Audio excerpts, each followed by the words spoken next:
Halal as a concept is an integral part of the Sharia. It is evidential that halal discourse has now evolved beyond mere food and beverage to include overall lifestyle, and the potential economic benefits are substantial.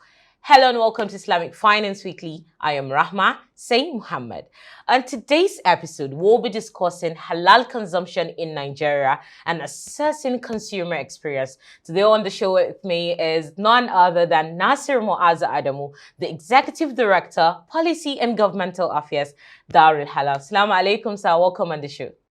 Alaikum assalam wa rahmatullahi wa barakatuh. Ramadan Kareem. Ramadan Mubarak. Thank you. All right, let's begin with our discussion of today, which is solely halal. We'll be discussing on halal and everything that concerns it today. So let's begin with the impact of inflation on consumption, especially on halal products. Thank you for having me in this platform to express my own understanding and knowledge about the halal system.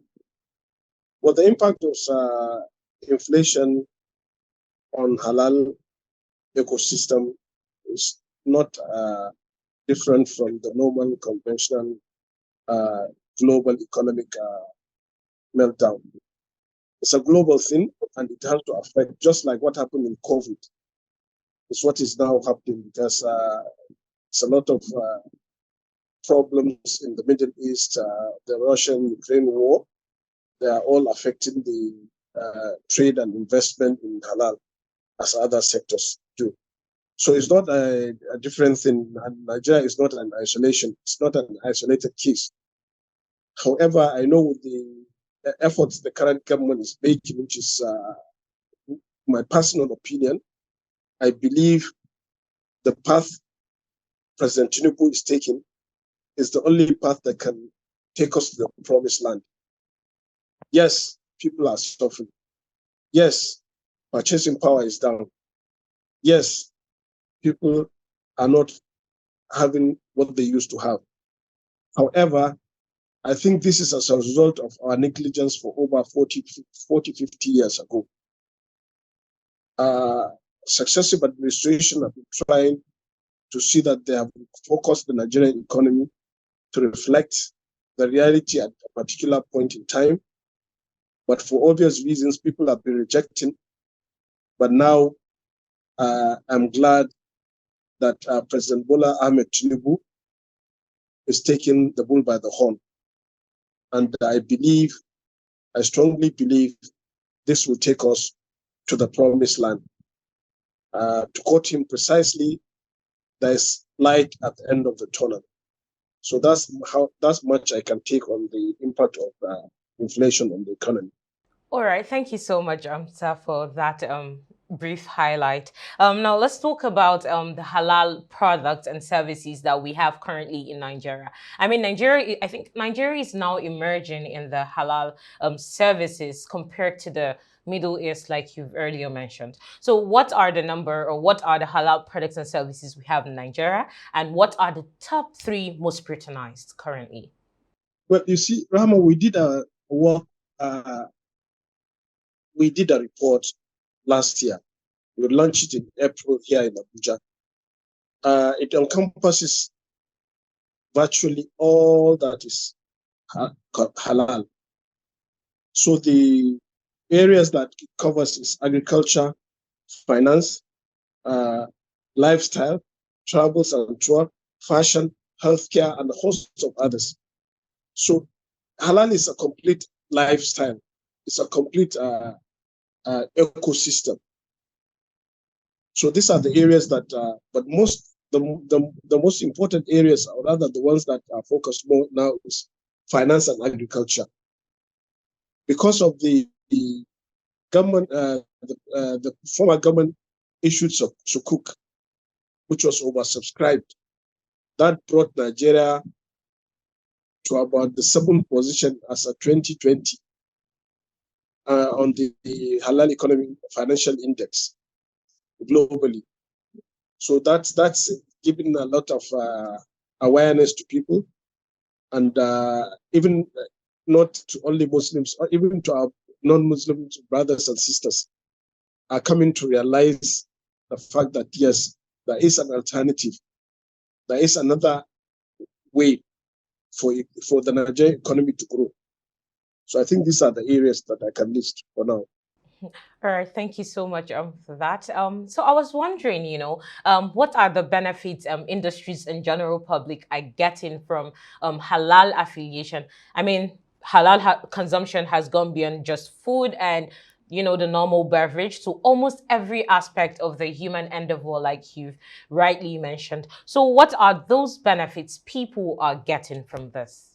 You see, when you look at the financial aspect, there are so many products in halal financial system that gives a lot of leverage over the conventional financial system. In that you find that the interest rate element is not there, and there is the ijara, there is sukuk, there are a lot of takaful and a host of others. So you find that this will impact positively on the livelihoods of the individual and manufacturers and industries. Because if you are to go and borrow, to lend money now from the banking, conventional banking system, which is as high as 35%, I cannot see how somebody can make any profit, or rather can break even with that kind of loan.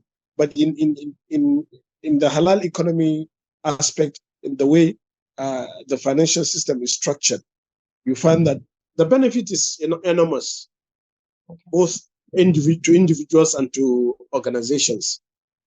As I said, there are a lot of products out there in the financial platform of the halal economy, financial system. The takaful is there, ijara is there, there's sukuk and a host of others, which don't have the interest element of conventional banking system. So definitely it will improve people's businesses, and bring at the same time another window for Nigerians to key into and drive the benefits that are therein. Let's talk about the values. I mean, Dar Al Halal as a halal trade and investment company, and other halal trade and investment companies are deriving from the public despite this economic turmoil. I mean, it has, it has changed the way people consume almost everything. So, what are you currently benefiting from this halal? You see, the issue is we have a daunting task, because the halal economy, global economy, is a $3 trillion economy, $3 trillion plus economy. But Nigeria is nowhere close to the radar. It's not seen on the radar on the halal economy. Why? Because people are not aware. So when we started in Dar Al Halal, what we did was like trying to create the awareness. Let people know, but the people need to demand. They have to demand. They cannot demand if they don't know. So there is need for us to create awareness. That's what we have been doing. After that, we standardize our processes, standardize it in the country in conformity with the international standards. People have been complaining that Nigerian goods have been rejected. I'm sorry to say, we always like cutting corners. Most of those people that are complaining that products have been rejected outside is because they did not follow the proper channel of certifying these products. So we need to set off halal certification agencies, which is coming up now. I'm sure I have seen a lot of them around Lagos area and up here. And then the regulatory authority, which is, we don't have the regulatory framework yet, but the Federal Ministry of Industries is trying to come up with the regulatory framework that will drive the process. And I think in no distant future that will materialize. So the benefits is enormous, but it's yet untapped. So it's for us now to go ahead and enlighten the public, enlighten the generality of the people, and then the people start demanding. Is when they demand, then we create the ecosystem. It's a complete across all the value chains. Right. Thank you. To round this up, let's have the outlook for the halal industry. I mean, in 2024 and beyond, let's talk about the halal industry's outlook. Sincerely speaking, is enormous.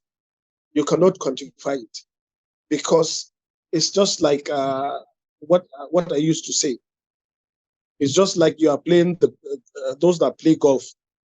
They hit the ball, it sprang and went just by the hole and stopped there.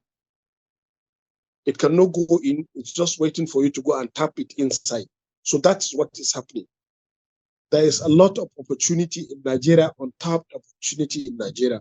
It's left for people, the industrialists, the people, the investors, and what have you, to tap in. You can, as I said earlier, we have done a report as our contribution, public corporate social responsibility, as a payback to our society and to the Ummah. We have done a report last year. It's called Nigeria Specific Halal Economy Report. All the opportunities are there. We have brought out the opportunities, the challenges, and the way forward is in there.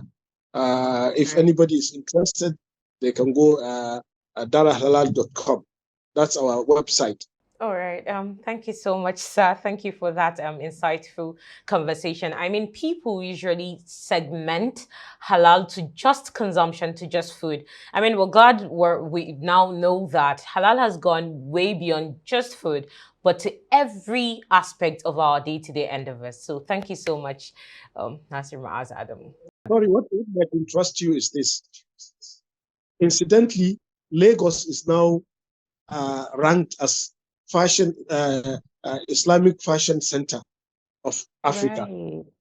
Right. Yeah, because of the startups that are coming up in the fashion industry in Nigeria. Right. Yes. So we need to key in. We need to key in. There is a lot to be done. Thank you so much, sir. Thank you for your time. It's my pleasure. Thank you for having me. Thank you. Just like Nasir Muaz Adamu has rightly said, halal consumption has gone way beyond just food, and Nigeria has to key in because there is a lot of prospect from halal consumption. I mean, what's the first thing that comes to your mind once you hear halal? You probably think it has to do just with Islamic consumption, but it goes way beyond that. Well, I hope with that, you keep up to date with us next week on the program. Follow us on all our social media platforms displayed on the screen. Thank you for watching. I am Rahma Say Muhammad.